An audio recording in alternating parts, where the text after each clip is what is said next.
Hello students, आज हम economic activity के बारे में बातचीत करने के लिए, जानकारी प्राप्त करने के लिए इस वीडियो को आपके साथ साझा कर रहे हैं। हम सभी जानते हैं कक्षा 9-10 के साथ ही हमने ये आर्थिक क्रियाओं के बारे में भूगोल में जानकारी प्राप्त करना प्रारंभ किया है कि आर्थिक क्रियाएं हैं वो 4 प्रकार की होती हैं। पहला, प्राथमिक आर्थिक क्रियाएं, द्वितीयक आर्थिक क्रियाएं, तृतीयक आर्थिक क्रियाएं और चतुर्थक आर्थिक क्रियाएं। प्राइमरी आर्थिक क्रिया जो है उसके अंतर्गत भूमि, जल, वनस्पति, भवन निर्माण सामग्री, खनिजों के उपयोग के विषय में बतलाती है। अतः मूल रूप से कहा जाए तो प्राइमरी है वो पर्यावरण के ऊपर निर्भर रहने वाले क्रियाएं हैं। अतः प्राथमिक क्रियाओं के अंतर्गत फॉर एग्जाम्पल आखेट, भोजन संग्रहण, पशुचारण, मछली पकड़ना, वनों से लकड़ी काटना, कृषि जैसे कार्य सम्मिलित किए जाते हैं। द्वितीयक व्यवसाय के अंतर्गत फिनिश्ड गुड का मतलब जो भी कच्चा माल हमें मिल रहा है उसका रूप परिवर्तित करके क्या करना है, हमें रूप परिवर्तित करना है और परिमार्जित करना है। रूप परिवर्तित और परिमार्जित कर उसका बहुउपयोगी बनाना। जैसे फॉर एग्जाम्पल कच्चे आम, ये प्राथमिक व्यवसाय से हमें रॉ मटेरियल के रूप में मिला, हमने उसे अचार के रूप में बना दिया, बदल दिया और इसका रूप परिवर्तित और परिमार्जित हो गया। अब यह कच्चा आम लंबे समय तक हमारे लिए उपयोगी हो गया। इसी प्रकार कॉटन, कपास के रूप को परिवर्तित कर हमने वस्त्रों का निर्माण कर दिया। तो यहाँ इंपॉर्टेंट चीज क्या है कि रूप परिवर्तित और परिमार्जित होना चाहिए।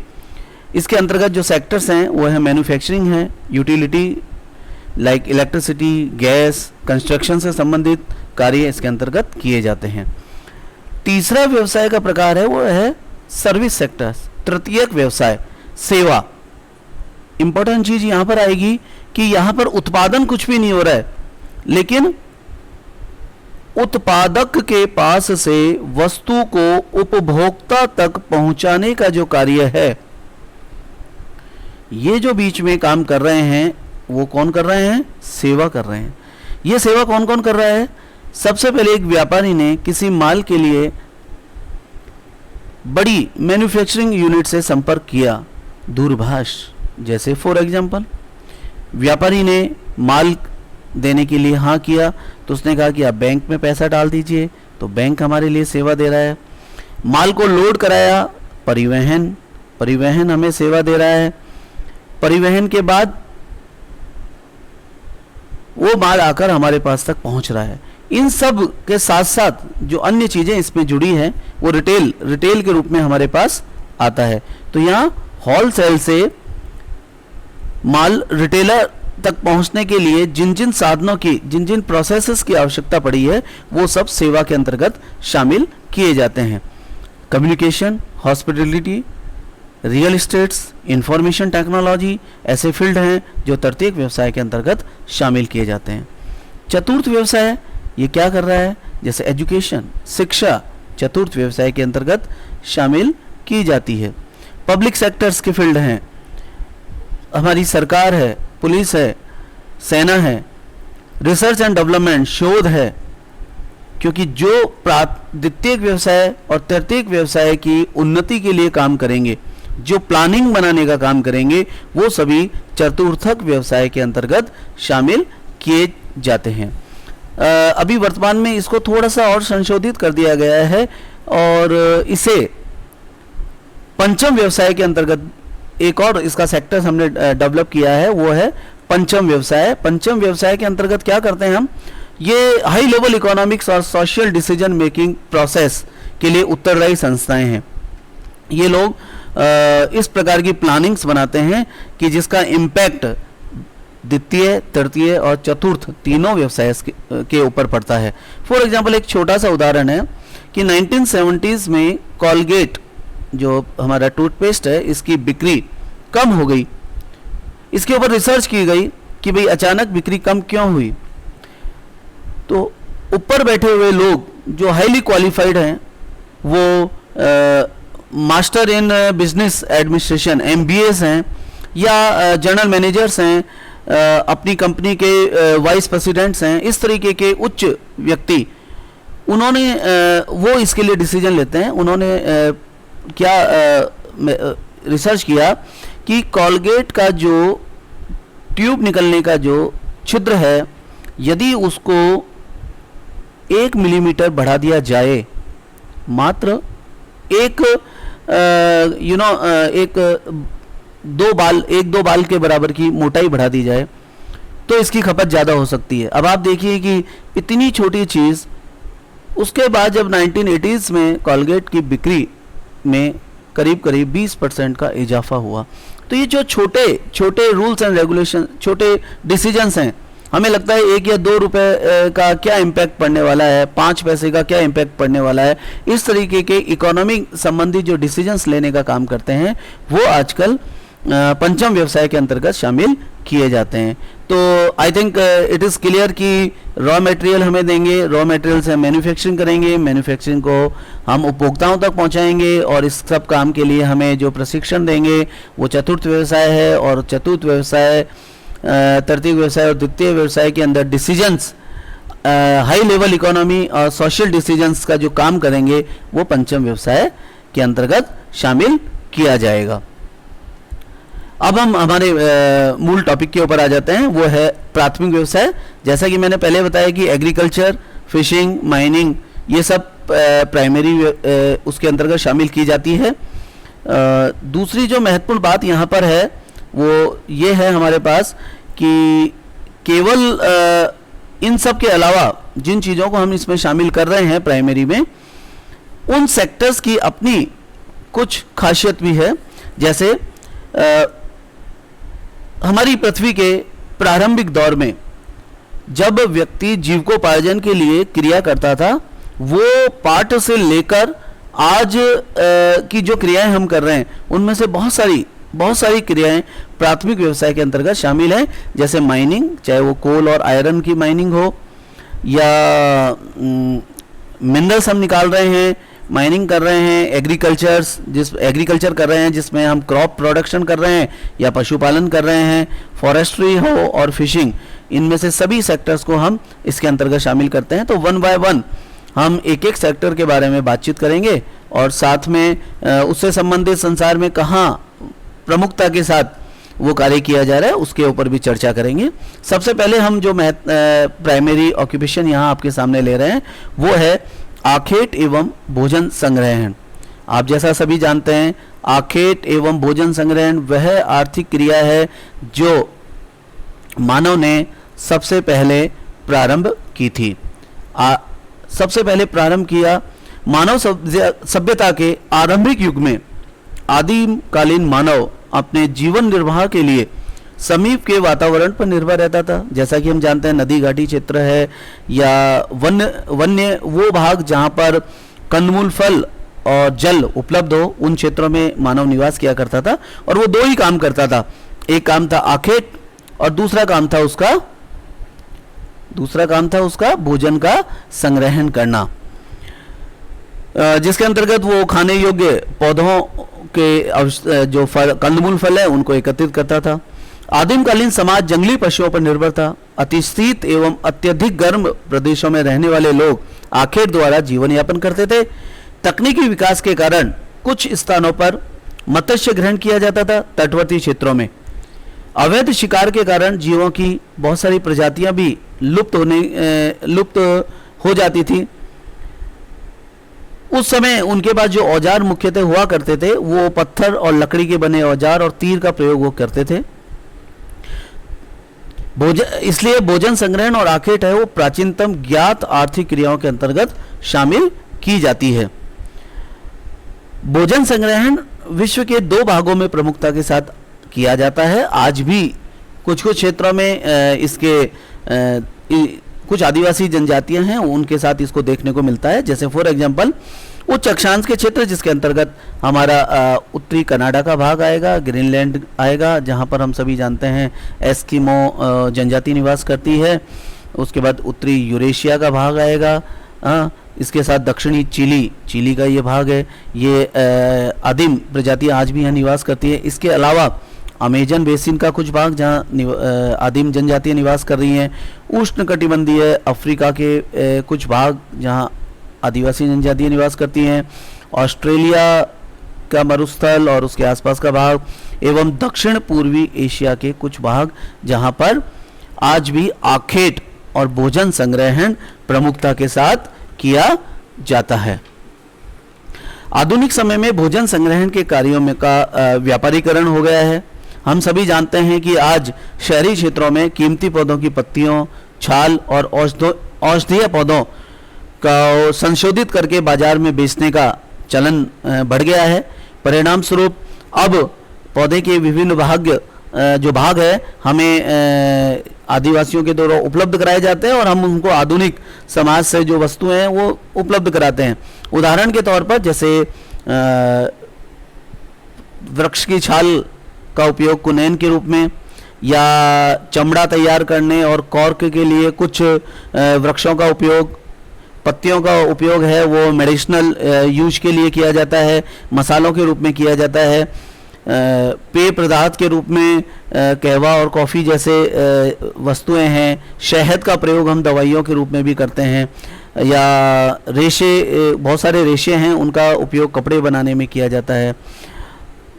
रबड़, गोंद और राल का प्रयोग हम सभी जानते हैं कि दैनिक जीवन में बहुत है। ये सभी हमें आदिवासी क्षेत्रों से प्राप्त होता है। विश्व स्तर पर भोजन संग्रहण का अधिक महत्व नहीं है। इन क्रियाओं के द्वारा प्राप्त उत्पाद विश्व बाजार में प्रतिस्पर्धा नहीं कर सकते हैं। इसीलिए भोजन संग्रहण करने वाले समूहों के उत्पादों का स्थान धीरे धीरे वन संग्रहण की वस्तुओं का ने ले लिया है। वन संग्रहण जिसका हमने चर्चा की, छाल है, पत्तियां हैं, शहद है या रबड़, गोंद जैसी वस्तुओं का संग्रहण कर आदिवासी लोग अब आधुनिक समाज को बेच रहे हैं। दूसरा है पशुपालन।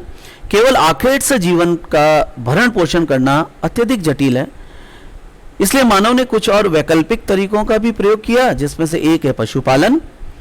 मानव ने पशुपालन व्यवसाय के विषय में सोचा और धीरे धीरे उसने कुछ पशुओं को अपने पास पालतू जानवरों के रूप में रखना चालू किया, जिसमें से घोड़ा, कुत्ता और उसके बाद की कालखंड में गाय, बकरी, भेड़, भैंस एशिया में जैसे जानवरों को उन्होंने पालतू बनाया।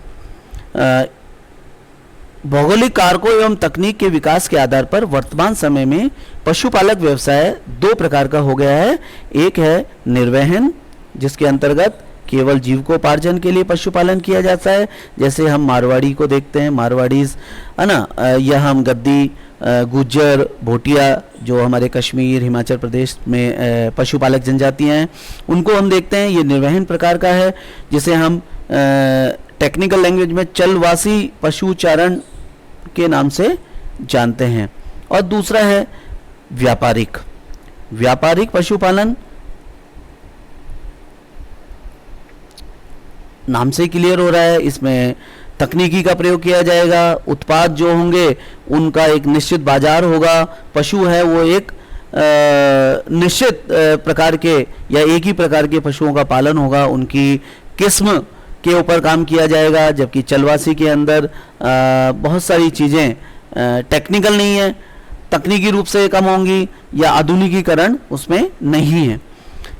विभिन्न क्षेत्रों में चलवासी पशुचारण है वो प्राचीन समय से जीवन निर्वाह का व्यवसाय रहा है। ये उन क्षेत्रों में प्राय होता है जहाँ पर कृषि योग्य भूमि नहीं है या जल का भी अभाव पाया जाता है। वहाँ पर बहुत कम वनस्पति में पशु है जीवित रहते हैं, इसलिए ये लोग पशुपालन का कार्य करते हैं और ये अपना भोजन, वस्त्र, औजार, यातायात, कुल मिला के कहें तो अपनी पूरी इकोनॉमी इनकी है वो पशुओं के ऊपर निर्भर रहती है। ये पानी और चारागाह की उपलब्धता और गुणवत्ता के अनुसार एक स्थान से दूसरे स्थान पर प्रवास करते हैं। तो पहला इंपॉर्टेंट शब्द हमारे पास क्या आया कि ये माइग्रेट करते हैं। एक बात, इनका माइग्रेशन ऋतुवत होता है। इन पशु चारक वर्गों के अपने अपने निश्चित चारागाह क्षेत्र होते हैं। जैसे फॉर एग्जांपल हम राजस्थान के रेफरेंस में देखें कि राजस्थान के अंदर जो पश्चिमी राजस्थान है, पर्टिकुलर इस क्षेत्र से पूर्वी राजस्थान और दक्षिणी राजस्थान की ओर मारवाड़ी अपनी भेड़, ऊंट, बकरियों और गायों को लेकर एक निश्चित समय पर इन क्षेत्रों में आते हैं और वापसी मार्च और अप्रैल के महीनों में अपने क्षेत्र की ओर कर जाते हैं। भिन्न भिन्न क्षेत्रों में कई प्रकार के पशु पाले जाते हैं। उष्णकटिबंधीय अफ्रीका में गाय और बैल प्रमुख पशु हैं, जबकि सहारा और एशिया के मरुस्थलों में भेड़, बकरी एवं ऊंट पाला जाता है। तिब्बत एवं एंडीज के पर्वतीय भागों में याक और लामा एवं आर्कटिक एवं उप उत्तरी ध्रुवीय क्षेत्रों में रेडियर, इन क्षेत्रों के अंदर रेंडियर पाला जाता है। हमारे इन क्षेत्रों के अंदर तिब्बत का जो भाग है यहाँ पर याक पाला जाता है। अफ्रीका के इन भागों के अंदर ऊंट स्पेशली पाला जाता है। तो क्षेत्र की परिस्थितियों के अनुसार ये पशुपालन करते हैं। चलवासी पशुचारण के 3 प्रमुख क्षेत्र हैं। उत्तरी अफ्रीका के अटलांटिक तट के से अरब प्रायद्वीप होता हुआ मंगोलिया एवं चीन तक फैला हुआ भाग, ये यहाँ से निकलकर और ये पूरा का पूरा क्षेत्र पशुपालन के लिए पहला। दूसरा भाग है हमारा दक्षिणी गोलार्ध में दक्षिण पश्चिमी अफ्रीका और मेडागास्कर, ये वाला भाग। तीसरा जो भाग है वो एशिया महाद्वीप में है स्थित है। इसके अलावा इसका भाग यूरेशिया और अलास्का, ग्रीनलैंड और उत्तरी कनाडा के ऊपर वाले भागों में पाया जाता है।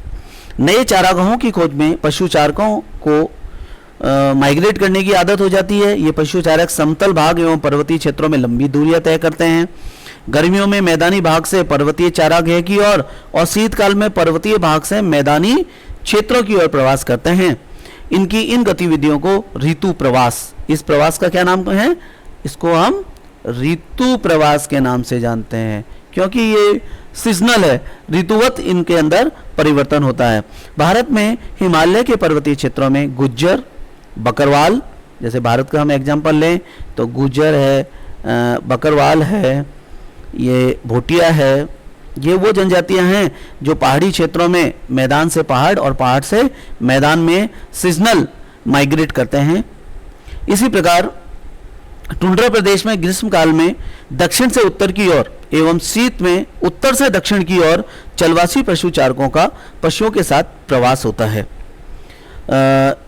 ये 2-3 महत्वपूर्ण बातें यहाँ पर हैं कि आप यदि कभी भी आपके एक प्रश्न आता है कि चलवासी पशुचारण और व्यापारिक पशुपालन में क्या अंतर है, तो 3-4 बिंदुओं पर आपको ध्यान रखना है। एक पहला बिंदु है हमारा, एक तो पशु के प्रकार। यहाँ चलवासी के अंतर्गत पशु का जो प्रकार होगा वो अनेक प्रकार के पशु हो सकते हैं। भेड़ हो सकती है, बकरी हो सकती है, इसके अंदर ऊंट भी हो सकता है, साथ में एक जो है गाय हो सकती है, मुर्गी हो सकती है, इस तरीके के पशु होते हैं। उसमें भी 2-3 नस्ल के भी हो सकते हैं। इंपॉर्टेंट बात यह है कि गाय भी है तो वो 2-3 नस्ल की हो सकती है, गिर गाय हो सकती है, थार पारकर गाय एक साथ हो सकती है। वहीं पशुपालन में चूंकि नाम से क्लियर हो रहा है पालन किया जा रहा है, तो भेड़ फार्म हाउस या बकरी फार्म हाउस या गाय फार्म हाउस या मुर्गी पालन, तो यहाँ पर्टिकुलर एक ही जानवर इसके अंतर्गत होगा। एक बात, उसकी नस्ल भी लगभग एक जैसी ही होगी। दूसरी बात, यहाँ पर इन पशुओं का कोई टीकाकरण नहीं किया जाता है। इन पशुओं को दवाइयाँ एवं टीकाकरण किया जाता है। इन पशुओं से प्राप्त जो माल है उसको स्थानीय बाजार में बेचा जाता है। ये इंपॉर्टेंट बात है। देखिए आप यहाँ आपको ये समझना होगा कि इन पशुओं को हम स्थानीय बाजार में बेचेंगे। स्थानीय बाजार में बेचेंगे तो आपको मालूम है कि स्थानीय बाजार में जब हम इन पशुओं को बेचेंगे तो इनका जो मूल्य है वो उतना नहीं मिल पाएगा, वस्तु का उतना मूल्य नहीं मिल पाएगा हमें। परिणाम स्वरूप जो प्रोडक्शन है, जो प्रोडक्ट है, उनको कम दामों पर हमें स्थानीय बाजार में ही बेचना होगा। जबकि पशुपालन के केस में उल्टा है। पशुपालन के केस में प्रोडक्ट है उसको परिष्कृत और परिमार्जित कर हम दूसरे स्थानों पर भेज सकते हैं, वर्ल्ड वाइड हम उसका डिस्ट्रीब्यूशन कर सकते हैं। तो ये चीज़ आपको यहाँ ध्यान रखनी है कि इसका इसका वितरण है वो विश्वव्यापी हो सकता है। तीसरी जो महत्वपूर्ण चीज वो है कि यहां पर पशुओं के लिए चारा एवं अन्य सुविधाएं एक ही स्थान पर उपलब्ध होती है पशुपालन के केस में, लेकिन चलवासी चारा एवं जल के लिए एक स्थान से दूसरे स्थान की ओर माइग्रेट करते हैं। तो तीन महत्वपूर्ण बातें हमें यहाँ पर देखने को मिली है। पशुओं के प्रकार अलग अलग होना, पशुओं के लिए चिकित्सा सुविधाओं का अभाव होना, तीसरा स्थानीय स्तर पर ही पशुओं से प्राप्त उत्पादों को बेचना चलवासी के केस में, जबकि पशुपालन के केस में ये व्यापारिक होता है जो परिष्कृत एवं परिमार्जित कर वर्ल्ड वाइड भेजा जाता है। अब हम वाणिज्य पशुपालन के बारे में बात करते हैं। वाणिज्य पशुपालन व्यवस्थित और पूंजी प्रधान है, पश्चिमी संस्कृति से प्रभावित है, फार्म कल्चर इसमें होता है, जैसे गाय फार्म, मुर्गी फार्म हाउस, बकरी फार्म, भेड़ फार्म हाउस, लाइक दिस। ये विशाल क्षेत्र में फैले होते हैं। चराई को नियंत्रित करने के लिए इनमें बाड़ लगाकर एक दूसरे से अलग कर दिया जाता है। क्षेत्र में पशुओं को चारागाह की क्षमता के अनुसार ही रखा जाता है।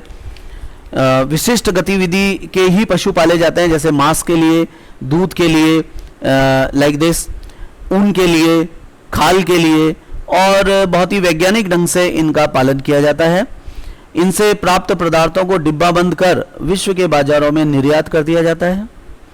अतः कुल मिला के सारांश में कहें तो वो हमारी परंपरागत चलवासी पशुपालन परंपरागत तकनीक है, वहीं पर व्यापारिक पशुपालन एक वैज्ञानिक आधार पर व्यवस्थित तकनीक है।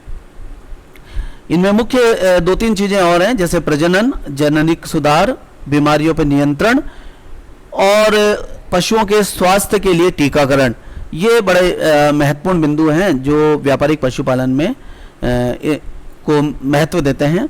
विश्व में न्यूजीलैंड, ऑस्ट्रेलिया, आप देखेंगे कि यहाँ पर न्यूजीलैंड जो है, ऑस्ट्रेलिया है, ये न्यूजीलैंड में, ऑस्ट्रेलिया के अंदर अर्जेंटीना, ये यहाँ पर आपका उरुग्वे, ये संयुक्त राज्य अमेरिका इस भाग के अंदर, ऊपर की ओर हम देखेंगे यूरोप के कुछ कंट्री जैसे नीदरलैंड, यहाँ पर व्यापारिक पशुपालन है किया जाता है। इसके बाद हमारा जो तीसरा भाग है वो है कृषि। विश्व में कई पाई जाने वाली विभिन्न भौतिक, सामाजिक एवं आर्थिक दशाएं कृषि कार्य को प्रभावित करती हैं।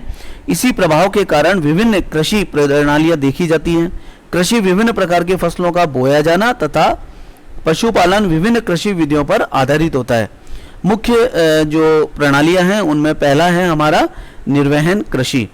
निर्वहन कृषि के अंतर्गत आप देखेंगे, नाम से ही क्लियर हो रहा है कि जीवन निर्वाह के लिए की जाने वाली कृषि है ये। यहाँ पर फसल को उगाने का जो मूल उद्देश्य है वो जीवन निर्वाह है।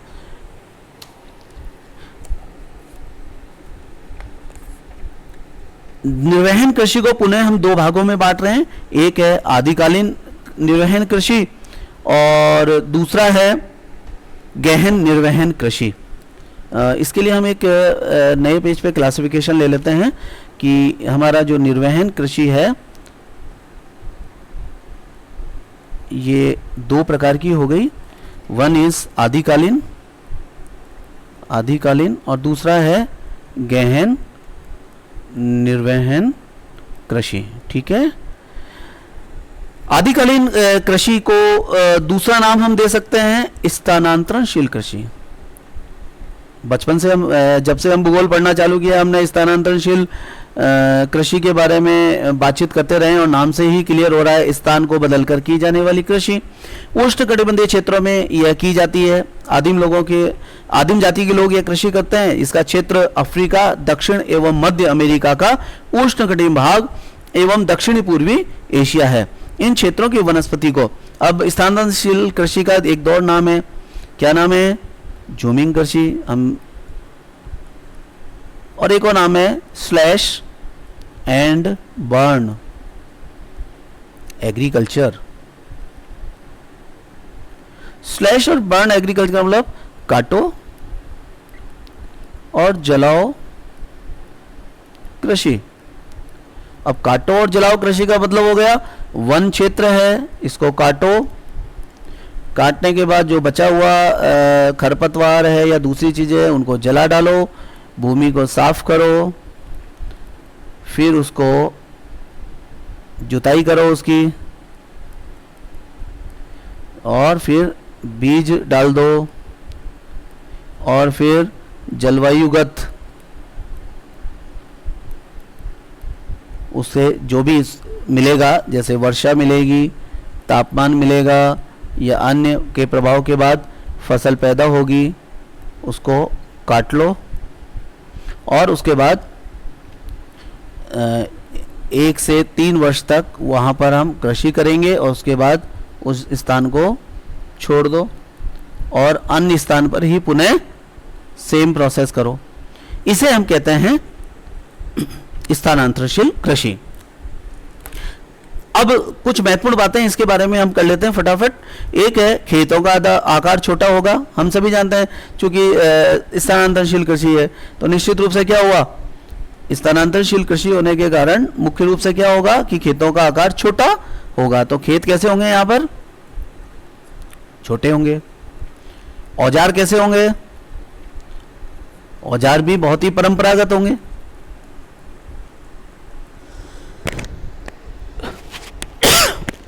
औजार भी परंपरागत होंगे, जैसे लकड़ी, कुदाली, फावड़े। जब मिट्टी का उपजाऊपन समाप्त हो जाएगा तो ये इस स्थान को छोड़कर अन्य स्थानों की ओर चले जाएंगे और पुनः वही प्रोसेस करेंगे। इस कृषि कार्य की जो सबसे बड़ी समस्या है वो भूमि की उर्वरता का कम होना और फिर पुनः नई भूमि की ओर जाना। परिणाम स्वरूप पुरानी भूमि के ऊपर जो वन क्षेत्र हैं वो समाप्त हो गए और नई भूमि पर जाकर हमको पुनः वही प्रक्रिया को करना पड़ रहा है। भारत के उत्तर पूर्वी राज्यों में इस कृषि को झूमिंग कृषि के नाम से जानते हैं। नाम इसलिए बड़ा है झूम झूम के करना, मतलब पहले काटो, जलाओ,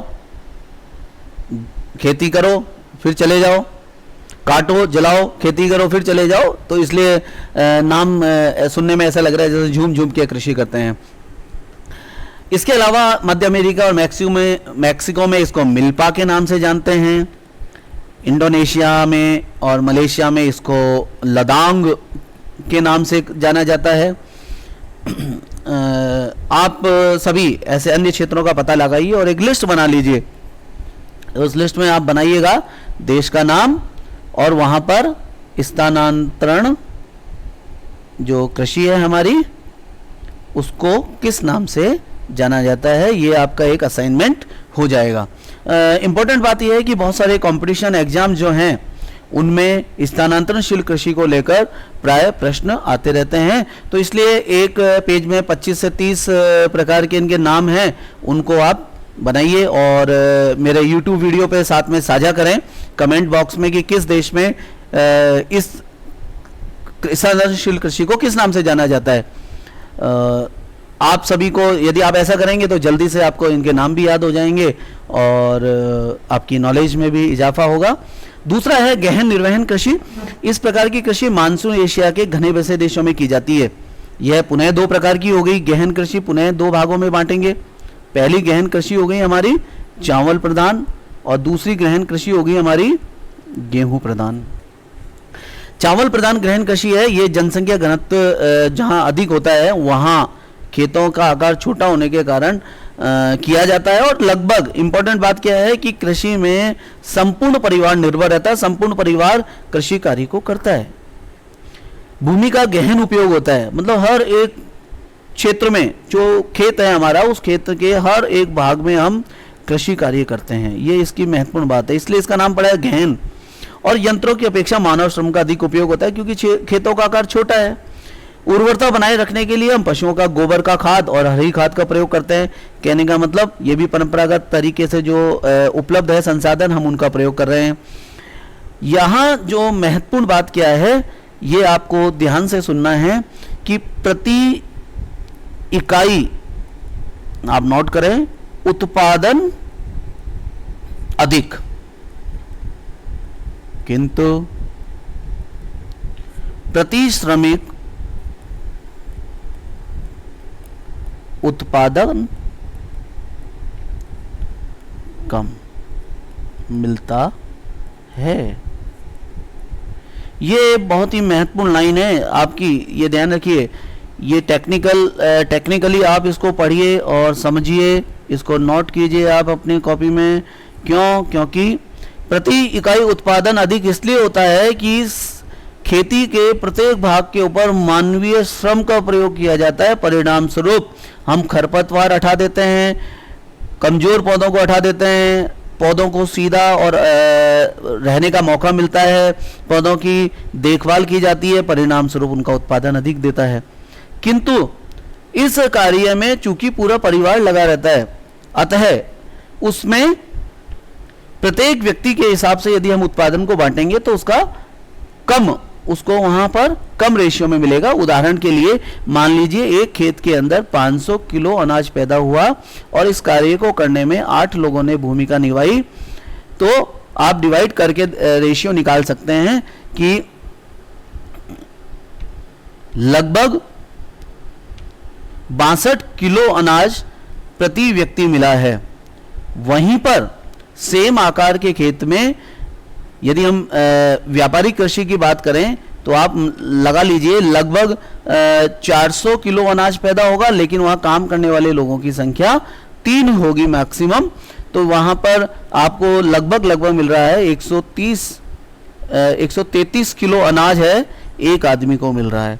तो यहाँ पर जो डिफरेंस है दोनों के बीच में भाषा का, वो क्या है कि गहन निर्वहन कृषि में प्रति इकाई उत्पादन अधिक होता है किंतु प्रति श्रमिक उत्पादन कम मिलता है।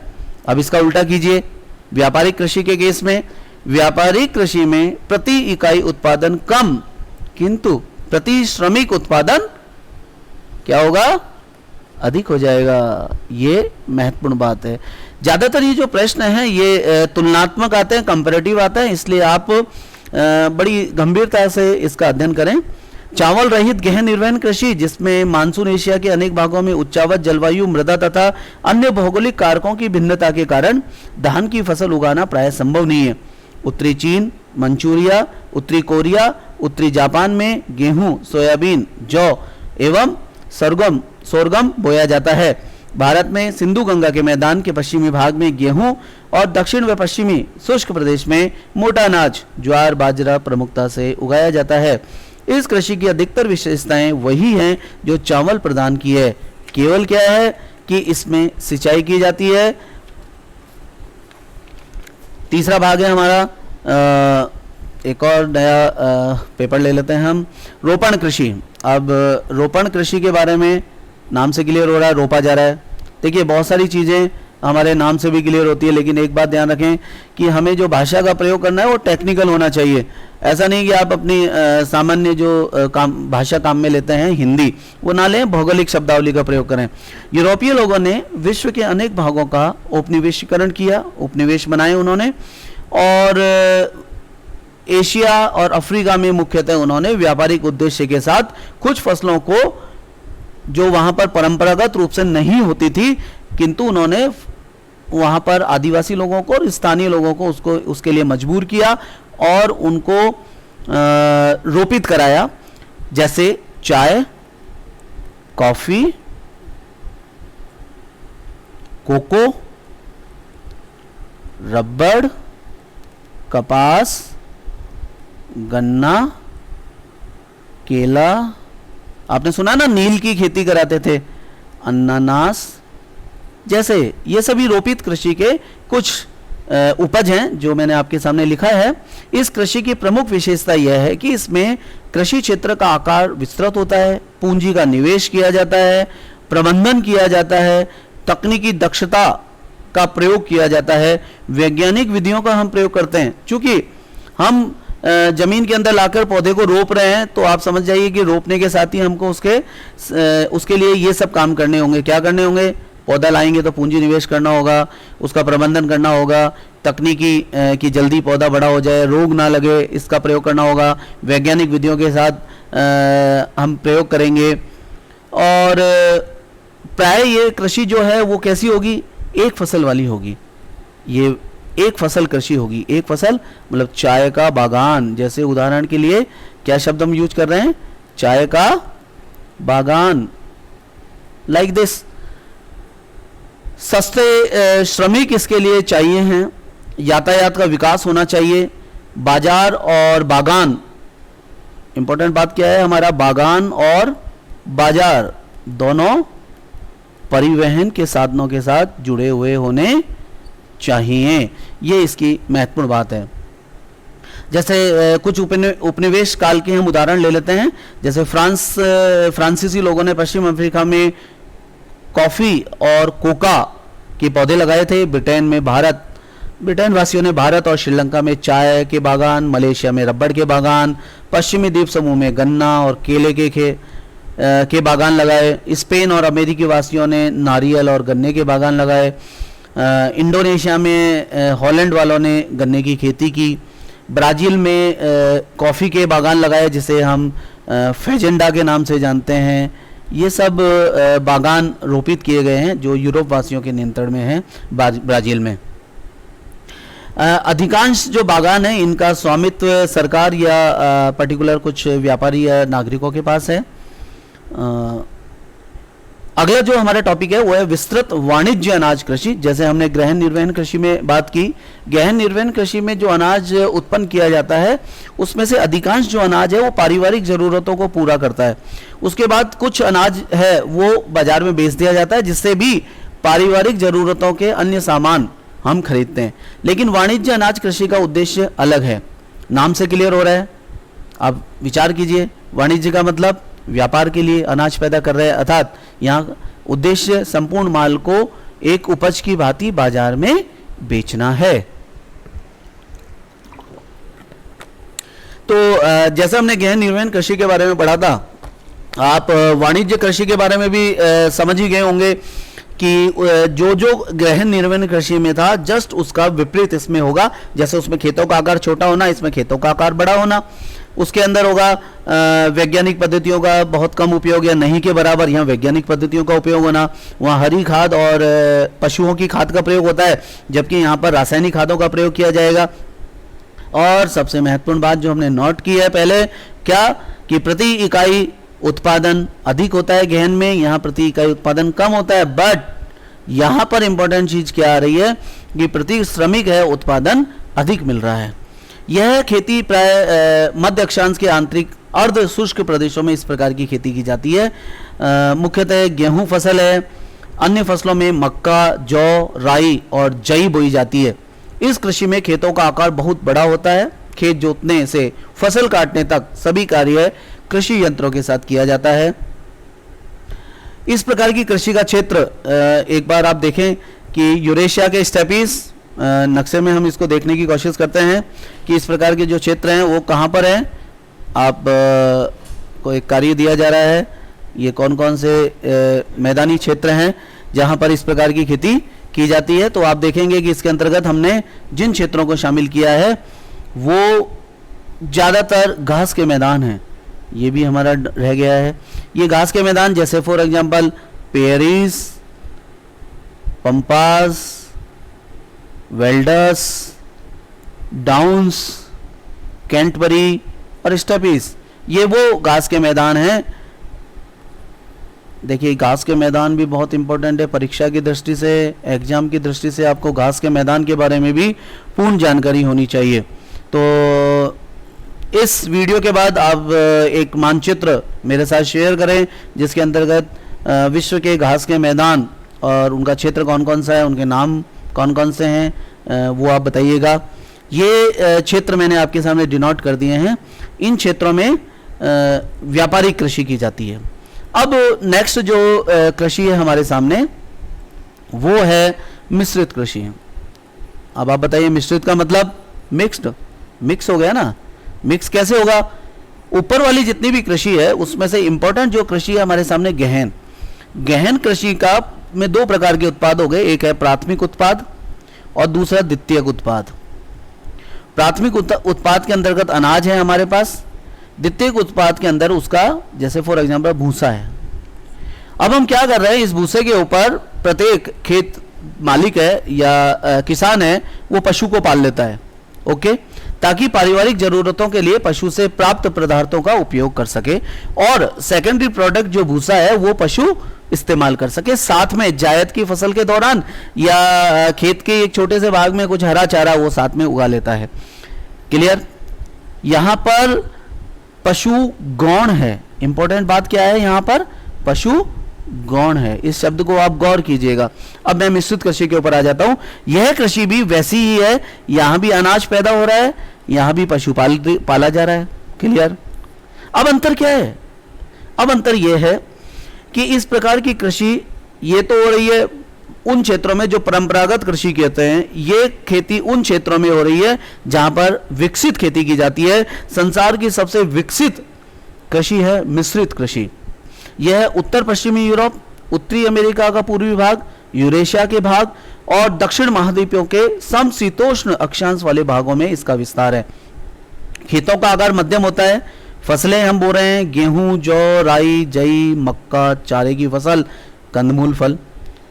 ये इसको इस प्रकार समझिए कि एक खेत है, उसके 4 भाग हमने कर लिया। एक ए भाग के अंदर हमने अनाज बो दिया है, बी भाग के अंदर हमने चारे की फसल को बो दिया है, सी भाग के अंदर हमने सब्जी और कंदमूल जो भी है, और चौथा भाग है हम वहाँ पर पशुओं को बांध रहे हैं। एंड इट रोटेट ईयरली इसको हम रोटेट करते हैं। फॉर एग्जाम्पल 2016 के अंदर हमने यदि भाग ए में अनाज बोया तो 2017 में हम भाग ए के अंदर अनाज नहीं बोकर हम पशुपालन वहां कर लेंगे, और जहां चारा बोया है वहां पर हम सब्जी और कंदमूल बोएंगे। जहां पर पशु है वहां अनाज आ जाएगा, और जहां पर सब्जी कंदमूल है वहां चारे की फसल आ जाएगी। एंड साइमल्टेनियसली ये ईयर बाय ईयर चेंज होता जाएगा। तो बहुत ही साइंटिफिक है, क्योंकि जब हम कृषि के बारे में पढ़ते हैं और भूमि सुधार की बात करते हैं तो हम रोटेशन ऑफ एग्रीकल्चर की बात करते हैं। क्रॉप रोटेशन, क्रॉप रोटेशन क्यों जरूरी है हम सभी जानते हैं। देखिए विषय से बहुत एग्रीकल्चर है, बहुत बड़ा टॉपिक है, निकलने लगेंगे, लेकिन मैं संक्षिप्त में आपको बता देता हूं। क्रॉप रोटेशन क्यों की जाती है? इससे भूमि का उपजाऊपन क्या रहता है, जो भूमि का उपजाऊपन है वो बना रहता है। फर्टिलिटी ऑफ सॉइल, और फर्टिलिटी ऑफ सॉइल बहुत इंपॉर्टेंट है फसल के उत्पादन के लिए। कम खाद देकर, रासायनिक खादों का कम प्रयोग करके हम फर्टिलिटी ऑफ सॉइल को मेंटेन कर पा रहे हैं because of the rotation of crop. तो ये बहुत ही साइंटिफिक एग्रीकल्चर मानी जाती है। यहां पर पशु उत्पाद और पशुपालन दोनों समान महत्व है, लेकिन पशुओं को नंबर 1 पर रखा जाता है, अनाज सेकंड है। समान है लेकिन पशु ज्यादा महत्वपूर्ण है। फसलों के साथ साथ पशु जैसे भेड़, सुअर, मुर्गे आय के प्रमुख साधन हैं। मिट्टी की उर्वरता के लिए मैंने कहा कि एक तो सस्यावर्तन जिसको हम क्रॉप रोटेशन कहते हैं वो किया जाता है, और अंतः फसली कृषि अर्थात मिक्स्ड क्रॉप। देखिए हमारे भारत में भी साइंटिफिक तरीके से ऐसी कृषि की जाती है, लेकिन हम लोग ध्यान नहीं दे पा रहे हैं। जैसे फॉर एग्जांपल ग्रीष्म काल में बाजरे के साथ हमारे खेतों में मूंग बो देते हैं हम, लेकिन हमारी कहने का अर्थ ये होता है कि वह दाल हो जाएगी घर में, यही बोलते हैं ना हम कि हमारे यहाँ दाल हो जाएगी, बट वो दाल नहीं है, एक्चुअली मूंग है, वो राइबोसोम्स प्रोटीन का स्रोत है। खेत को बाजरे के साथ साथ प्रोटीन्स मिल रहे हैं। जब इस फसल को हम काट लेंगे तो ये क्षेत्र हमारी आगामी फसल गेहूं के लिए तैयार हो जाएगा। क्यों? क्योंकि खेत के अंदर हमने मूंग डालकर उसको प्रोटीन युक्त कर दिया, नाइट्रोजन मिल गया उसको। है? फसल को क्या चाहिए? गेहूं की फसल को नाइट्रोजन चाहिए, तो मूंग है उसकी जड़ें उसके अंदर रह जाती है और नाइट्रोजन उसको मिल जाता है। तो ये बहुत ही साइंटिफिक है, हमें इस चीज को समझना चाहिए। विकसित कृषि यंत्र, वहीं पर मकान होता है, रासायनिक और वनस्पति खाद दोनों का इसमें प्रयोग किया जाता है, अधिक पूंजी व्यय किया जाता है। ये सब बहुत ही महत्वपूर्ण बातें हैं रोपण कृषि के रेफरेंस में। अब रोपण कृषि के बाद हमारे पास नेक्स्ट आता है डेयरी कृषि। डेयरी कृषि जो है वो दुधारू पशुओं के लिए मुख्यतः की जाती है। यहाँ पर उन नस्लों को पाला जाता है जो दूध अधिक देती हैं, पूंजी की बहुत अधिक आवश्यकता होती है।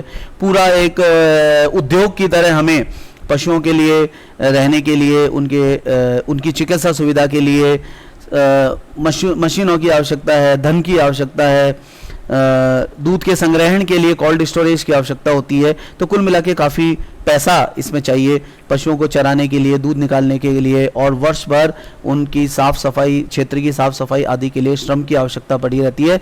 अतः यह अत्यधिक श्रम चाहने वाली कृषि भी है। पूंजी तो चाहिए ही, साथ में श्रम भी चाहिए, इसके अंतर्गत यह महत्वपूर्ण है। डेयरी कृषि का कार्य नगरीय और औद्योगिक केंद्रों के समीप होना चाहिए। क्यों? क्योंकि उत्पाद है ताजा शहरों के नजदीक पहुंच सके। इसके लिए अगली बात है, यहाँ पर यातायात के साधन बहुत अच्छे होने चाहिए। शीतलन मतलब कोल्ड स्टोरेज की इनके पास व्यवस्था होनी चाहिए। पाश्चराइजेशन दूध का करने के लिए उसकी आवश्यकता होती है। ये जो कृषि है प्राय बहुत ही विकसित देशों में की जाती है, जैसे कनाडा, न्यूजीलैंड, नीदरलैंड, दक्षिण पूर्वी ऑस्ट्रेलिया जैसे क्षेत्रों में इनका प्रमुखता के साथ डेयरी कृषि की जाती है। अगली जो कृषि है हमारे सामने वो है भूमध्य सागरीय कृषि। भूमध्य सागरीय कृषि के ऊपर मेरा एक वीडियो लेक्चर आगामी कुछ दिनों में आपको मिलेगा, क्योंकि प्राय हम देखते हैं कि कॉम्पिटिटिव एग्जाम में और हमारी विश्वविद्यालय की परीक्षाओं में भी भूमध्य सागरीय कृषि को लेकर एक विस्तृत प्रश्न आता है। अतः मैं यहाँ पर आपको संक्षिप्त जानकारी भूमध्य सागरीय कृषि के बारे में दे रहा हूँ कि भूमध्य सागरीय कृषि है, ये नाम से क्लियर हो रहा है, भूमध्य सागरीय क्षेत्रों में की जाती होगी। बिल्कुल आप सही कह रहे हैं। एक मानचित्र के अंदर जल्दी से हम इसको देख लेते हैं कि वो कौन से क्षेत्र हैं जहाँ पर भूमध्य सागरीय कृषि की जाती है। पेन का रंग बदल लेता हूँ आपकी सुविधा के लिए। ये लीजिए नीला, जो ब्लू कलर से मैं दिखा रहा हूँ अब आपको, वो ब्लू कलर है, वो आपको भूमध्य सागरीय कृषि को दिखाएगा। ओके, लेक्चर थोड़ा बड़ा हो रहा है, लेकिन एक बार नटशेल में आप प्राइमरी ऑक्यूपेशंस को और इकोनॉमिक एक्टिविटीज़ को जानेंगे तो द्वितीयक, तृतीयक और चतुर्थ में आपको उतनी तकलीफ नहीं आएगी। यहाँ आप जल्दी से देखिए कि भूमध्य सागरीय कृषि का जो क्षेत्र है वो भूमध्य सागर के नियर अबाउट का क्षेत्र है। एक, चूंकि ये भूमध्य सागर है, ये क्षेत्र 30 डिग्री नॉर्थ लैटिट्यूड के पास है। हवाओं की पेटी के हिसाब से देखा जाए तो ये उत्तर नॉर्थ ईस्ट ट्रेड विंड्स के क्षेत्र में आता है। साथ ही शिफ्टिंग ऑफ क्लाइमेट की जब हम बात करते हैं कि जब सूर्य का उत्तरायण हो रहा है, दक्षिणायन हो रहा है, उस समय क्लाइमेटिक जो बेल्ट्स हैं हमारे, उनके अंदर भी हल्का शिफ्टिंग होता है कि नॉर्थ ईस्ट की जो हवाएं हैं, ये जो 0 डिग्री है हमारा, ये 0 डिग्री शीतकालीन अवस्था में ऊपर की ओर शिफ्ट हो जाता है। परिणाम स्वरूप जो हवाएं यहाँ से टर्न होकर हमारी डोल्ड्रम में जानी थी, वो हवाएं ऊपर की ओर आ जाती हैं, और ये हवाएं समुद्र से आने के कारण आर्द्रता लेकर आती है। परिणाम स्वरूप इन क्षेत्रों के अंतर्गत या इस अक्षांश के ऊपर जो भी भाग है, जैसे कैलिफोर्निया का ये भाग, ये चिली का भाग, हमारा दक्षिण अफ्रीका का भाग, सेम इसी भाग के अंतर्गत हमारा ऑस्ट्रेलिया, ये सब वो भाग हैं जहां पर भूमध्य सागरीय कृषि के का विस्तार है। दक्षिण कैलिफोर्निया, मध्यवर्ती चिली, दक्षिण अफ्रीका का दक्षिण पश्चिमी भाग और ऑस्ट्रेलिया का दक्षिण एवं दक्षिण पश्चिमी भाग, ये सभी भाग आप नक्शे में देखेंगे। एक को मैं क्लासिफाई कर देता हूँ, this is north, this is east, ये साउथ है और ये वेस्ट है। तो ये जो भाग आ रहा है हमारा किधर की ओर आ रहा है? दक्षिण पश्चिम की ओर आ रहा है। क्लियर? और हमारी व्यापारिक हवाएं कहाँ से चल रही है? ये नॉर्थ ईस्ट से चल रही है। ठीक है, तो इसका मीन्स ये व्यापारिक हवाओं की जो पेटी है, व्यापारिक हवाओं की पेटी में खिसकाव हो रहा है। क्या है बात यहाँ पर कि हमारी व्यापारिक हवा की पेटी में खिसक रही है। परिणाम स्वरूप शीतकाल में इन क्षेत्रों में वर्षा हो जाती है। जब शीतकाल में वर्षा होगी तो शीतकाल में जो फसल पैदा होगी उसके लिए बहुत ही फायदेमंद होगी। वो फसल है हमारी गेहूं, वो दूसरी इंपॉर्टेंट चीज़ है यहाँ पर खट्टे फल। और इम्पोर्टेंट बात क्या है? संसार की अंगूर की सबसे बढ़िया और अच्छी शराब है वो इन्हीं क्षेत्रों में बनाई जाती है। इसके अलावा अंगूर से बनने वाले मुनक्का, किशमिश, अंजीर है ना, इसके अतिरिक्त अंजीर और जैतून की खेती इन क्षेत्रों में की जाती है। इसके साथ ही एक और जो व्यवसाय का प्रकार है हमारा, पुनः हम हमारे डायग्राम में आते हैं प्रारंभिक इसमें, वो है माइनिंग। हम सभी जानते हैं कि माइनिंग है मानव विकास के इतिहास में खनिजों की खोज की कई अवस्था देखी है हमने। जैसे हम ताम्र युग की बात करते हैं, काशी युग, लोह युग। प्राचीन काल में खनिजों का उपयोग औजार बनाने, बर्तन और हथियार बनाने के लिए था, और आज औद्योगिक क्रांति पूरी खनिजों के ऊपर निर्भर है और दिन प्रतिदिन इसका महत्व बढ़ता जा रहा है। खनन कार्य को प्रभावित करने वाले जो कारक हैं वो दो महत्वपूर्ण हैं। पहला है खनिज निक्षेपों के आकार, श्रेणी और उपस्थिति की अवस्था, और दूसरा है खनिज की मांग, क्षेत्र में उपलब्ध तकनीकी ज्ञान और पूंजी, यातायात एवं श्रम। माइनिंग औद्योगिक स्थिति के ऊपर भी हम एक YouTube चैनल बनाएंगे, तब आप इसका विस्तृत वर्णन करेंगे। उपस्थिति की अवस्था एवं अयस्क की प्रकृति के आधार पर खनन दो प्रकार का होता है, एक धरातलीय खनन और दूसरा भूमिगत खनन। धरातलीय खनन को विवृत खनन कहा जाता है। यह खनिजों के खनन का सबसे सस्ता तरीका है, क्योंकि इस विधि में सुरक्षात्मक उपायों एवं उपकरणों पर अतिरिक्त खर्च कम होता है। वहीं जमीन के नीचे जब हम खनन करते हैं तो हमें मशीनरी या वैज्ञानिक विधियों का बहुत अधिक प्रयोग करना पड़ता है। माल ढोने की गाड़ियाँ, वायु संचार प्रणालियों की आवश्यकता होती है। यह जोखिम भरा भी है, क्योंकि कई बार हम देखते हैं जहरीली गैसें निकल जाती है, बाढ़ के कारण दुर्घटनाएं हो जाती हैं। कुल मिला के कहने का अर्थ है कि खनन की जो प्रकृति है वो आदिकालीन से लेकर परंपरागत है। इसके अलावा फिशरिंग और फॉरेस्ट्री दो चीज़ें हैं। फिशिंग मत्स्य पालन, जिन क्षेत्रों में तटवर्तीय भाग थे वहाँ पर मत्स्य पालन आदिकाल से प्रमुख व्यवसाय रहा है। आज भी हमारे समुद्र तटवर्तीय क्षेत्रों में जीविकोपार्जन का प्रमुख आधार है मत्स्य। फॉरेस्ट्री, आदिवासी वे आदिवासी जो जंगलों में निवास करते थे वो फॉरेस्ट्री के ऊपर निर्भर है, और आधुनिक युग में फॉरेस्ट से प्राप्त होने वाले पदार्थों का बड़ा महत्व है। तो इस प्रकार हमने प्राथमिक व्यवसाय के बारे में बहुत ही डिटेल चर्चा की है। अब कुछ एग्जाम्पल्स हम बात करते हैं कि अगली क्लास के लिए जब हम द्वितीय व्यवसाय में जाएंगे तो उससे पहले हम ये जान लेते हैं कि occupational classification of workers Bharat में कैसा है, कितने लोग किस सेक्टर में काम कर रहे हैं, और उसमें मोर ओवर ईयरली क्या चेंजेज आया है। मैंने एक ऑक्यूपेशनल क्लासिफिकेशन ऑफ वर्कर का एक स्टैटिक्स आपके सामने रखा है।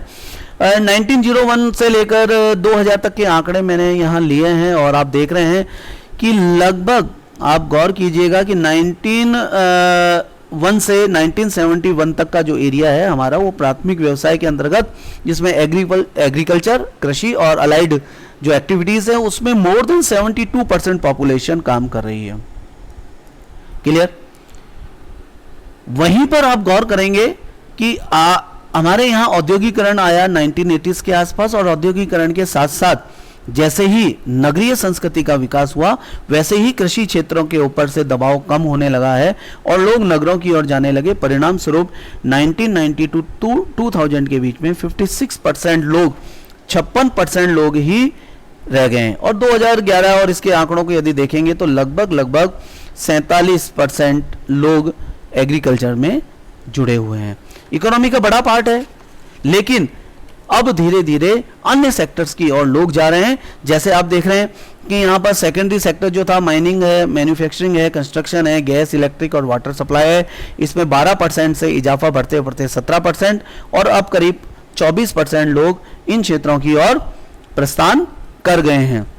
इसी प्रकार सर्विस सेक्टर्स के अंदर जहां 15% था वहां 25% का इजाफा हो गया है, और अब ये 32% के आसपास निकल रहा है। तो धीरे धीरे सेवा जो सेक्टर है हमारा, जिसके अंतर्गत व्यापार, संचार, बैंकिंग, इंश्योरेंस, परिवहन, ये सब शामिल है, ये धीरे धीरे बढ़ता जा रहा है। और आने वाला समय ऐसा आएगा कि जब सेवा सेक्टर्स में और अधिक इजाफा होने वाला है। ये एक हमने डिफरेंट इंडस्ट्रीज कैटेगरी 2001 की एक टेबल ली है और इसमें आपने देखा कि टोटल जो वर्कर है हमारे 31 करोड़ के आसपास है, उसमें से एग्रीकल्चर के अंदर करीब 50% वर्कर हमारे लगे हुए हैं 17 करोड़, माइनिंग के अंदर है 1 करोड़, मैन्युफैक्चरिंग इंडस्ट्रीज के अंदर है करीब 4 करोड़, इलेक्ट्रिसिटी और इसके अंदर करीब 1 करोड़, कुल मिला के कहने का अर्थ है कि अदर सर्विसेज के अंदर 31 करोड़। जो बड़े सेक्टर्स हमारे सामने हैं वो 3 सेक्टर्स हैं। एग्रीकल्चर एक पहला जो सेक्टर हमारा एग्रीकल्चर, दूसरा सेक्टर है मैन्युफैक्चरिंग, तीसरा कंस्ट्रक्शन, चौथा है हमारा wholesale, retail, trade, repairing work, hotels and restaurants का, ट्रांसपोर्ट और स्टोरेज और साथ में अदर सर्विसेज। ये वे सेक्टर हैं जो इकोनॉमी को ग्रोथ दे रहे हैं। इस व्हील डायग्राम के अंदर भी आप देख रहे हैं कि रिटेल ट्रेड्स है वो 39% के साथ इसमें भी हाईएस्ट है। तो मैन्युफैक्चरिंग है वो 26% के साथ नंबर 2 पर है और community social and personal services 8% के साथ नंबर 3 पर है। एक और एग्जांपल मैं आपके सामने ले रहा हूं वो है डेवलप्ड कंट्रीज का, क्योंकि हम डेवलपिंग कंट्रीज हैं और भविष्य में क्या हो सकता है ये थोड़ा सा इसको देख लेते हैं कि यूएस के अंदर आप देखेंगे 1790s के अंदर लगभग 97% जो है लोग प्राइमरी सेक्टर के अंदर काम कर रहे थे एज ए फार्मर मान लीजिए। करंटली लेस देन 2% वर्कर्स हैं वो एंगेज है प्राइमरी सेक्टर के अंदर। आप ग्राफ को देखिएगा कि 97 से आप केवल 2% के ऊपर रह गए हैं ओनली। ये बहुत ही ड्रामेटिक चेंजेज हैं। 2007 इकोनॉमिक सेंसस ऑफ यूएसए के अंदर लगभग 20% वर्कफोर्स है वो सेकेंडरी सेक्टर के अंदर, 20% है सेकेंडरी सेक्टर के अंदर, 38% तृतीय सेक्टर के अंदर। इसमें बहुत तेजी से वर्ल्ड वाइड इजाफा हो रहा है। जैसे जैसे हम डेवलपिंग से डेवलप्ड की ओर जा रहे हैं वैसे वैसे हमारे प्राइमरी सेक्टर में लोग कम हो रहे हैं और टर्जरी सेक्टर में बढ़ रहे हैं। तो डेवलप से डेवलपिंग की परिभाषा में यदि कुछ आएगा तो हम लिख सकते हैं सीधा सीधा कि प्राथमिक व्यवसाय से श्रमिकों का कम होकर तृतीय व्यवसाय में वृद्धि होना, ये भी एक इसका सूचक है। 17% है चतुर्थक व्यवसाय में। और महत्वपूर्ण बात जो मैंने क्लासिफाई किया था, आप देखिए 17 + 23 कितना हो गया, 40% पॉपुलेशन हमारी धीरे धीरे कहां जा रही है, चतुर्थक व्यवसाय की ओर जा रही है। ये सेक्टर्स बहुत तेजी से इजाफा कर रहा है। तो नटशेल में कहने का अर्थ है कि प्राथमिक सेवाएं जो है, प्राथमिक क्रियाएं हैं वो विकास के साथ साथ धीरे धीरे कम होती जा रही हैं। द्वितीयक, तृतीयक और चतुर्थ सेक्टर्स हैं वो इकोनॉमिक ग्रोथ के साथ, डेवलपमेंट के साथ बढ़ रहे हैं। Thank you so much. इस चैनल को सब्सक्राइब करें, लाइक्स भेजें और कमेंट्स भेजें। Thank you.